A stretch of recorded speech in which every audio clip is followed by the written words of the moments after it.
The farm equipment giant is laying off workers at 3 U.S. factories and shifting production to Mexico. Since April, more than 500,000 John Deere workers have lost their jobs. 10,000 workers at John Deere are out on strike. It's the first strike there in more than 3 decades. America's agricultural heartland is facing an unprecedented crisis, as John Deere, the iconic farm equipment manufacturer that has symbolized American farming for 185 years, continues its devastating retreat from United States production. The company has now eliminated more than 1,800 American jobs since March 2020, with the latest cuts hitting hardest in Iowa and Illinois, where entire communities have built their identities around the green and yellow machinery that once represented the backbone of rural America. The latest wave of layoffs struck in August 2025, affecting 287 workers across multiple facilities, including 119 positions eliminated in Ankeny and 75 in Ottumwa. These cuts represent far more than mere statistics. They signal the potential end of an era when American agricultural equipment was proudly made on American soil by American workers who took deep pride in their craftsmanship.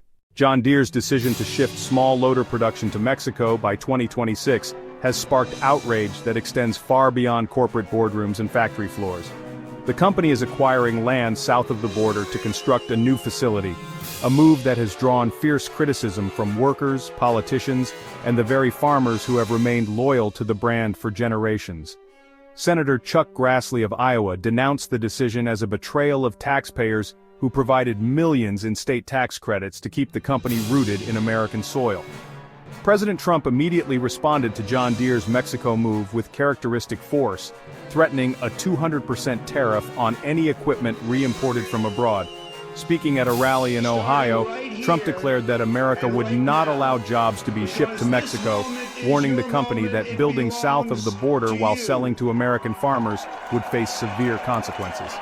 This confrontation has transformed a corporate restructuring decision into a high-stakes political battle over the future of American manufacturing. The economic forces driving this industrial exodus paint a grim picture of American manufacturing competitiveness.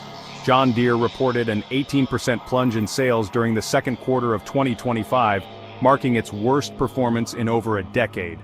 High interest rates have made it increasingly difficult for farmers to finance new equipment purchases, while slumping crop prices have forced agricultural producers to delay much-needed upgrades to aging machinery. Corn futures have dropped nearly 12% year-over-year, creating a ripple effect throughout the agricultural economy that has left John Deere warehouses crammed with unsold tractors and combines. The company's financial struggles reflect broader challenges facing American farmers who are caught between rising equipment costs and declining commodity prices that make every purchase decision a matter of survival. The tariff war that was intended to protect American industries has instead created unexpected complications for manufacturers like John Deere. Company filings reveal that tariffs cost them $100 million this quarter alone, with projections showing a staggering $500 million impact looming for 2025.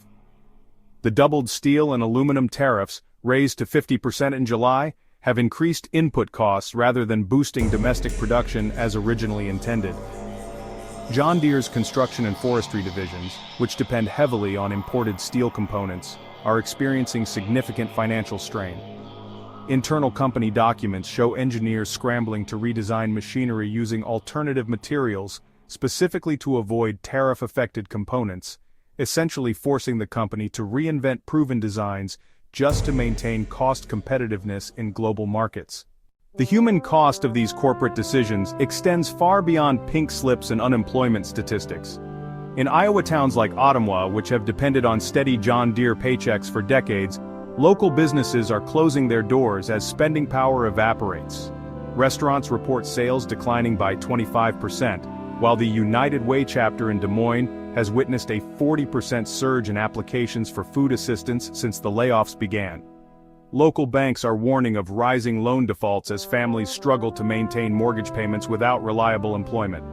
The social fabric of these communities is unraveling as residents who wore the John Deere logo like a badge of pride now feel abandoned by a company they helped build into a global powerhouse. The moral crisis extends beyond economics, touching the very identity of rural America. Meanwhile, the farmers who represent John Deere's core customer base find themselves trapped in an impossible situation. Financing new equipment has become prohibitively expensive with interest rates climbing above 7%, while trade wars have simultaneously destroyed export markets that once provided financial stability. Canada has retaliated against American tariffs by imposing levies on soybeans and beef, while China continues limiting corn imports, creating a perfect storm of reduced income and increased costs. A recent USDA survey found that 61% of Midwestern farmers now rely on equipment more than 10 years old. As purchasing new machinery becomes financially impossible, the demand for used tractors has spiked 30%, pushing prices higher and creating severe shortages in parts and repair services. Dealers report wait times for critical components stretching 6 months due to supply chain disruptions that leave farmers vulnerable during crucial planting and harvest seasons. John Deere executives insist their decisions are market-driven rather than ideological, emphasizing global competitiveness as the primary concern. However, this explanation provides little comfort to laid-off families or struggling communities that have invested generations of loyalty in the brand. The company has announced an ambitious $20 billion investment plan over the next decade, promising to modernize American factories and expand operations in Missouri, Iowa, and North Carolina. Critics argue these future promises cannot compensate for immediate job losses and community devastation happening today. Wall Street remains skeptical, with John Deere stock dropping 14% since January, significantly underperforming broader market indices.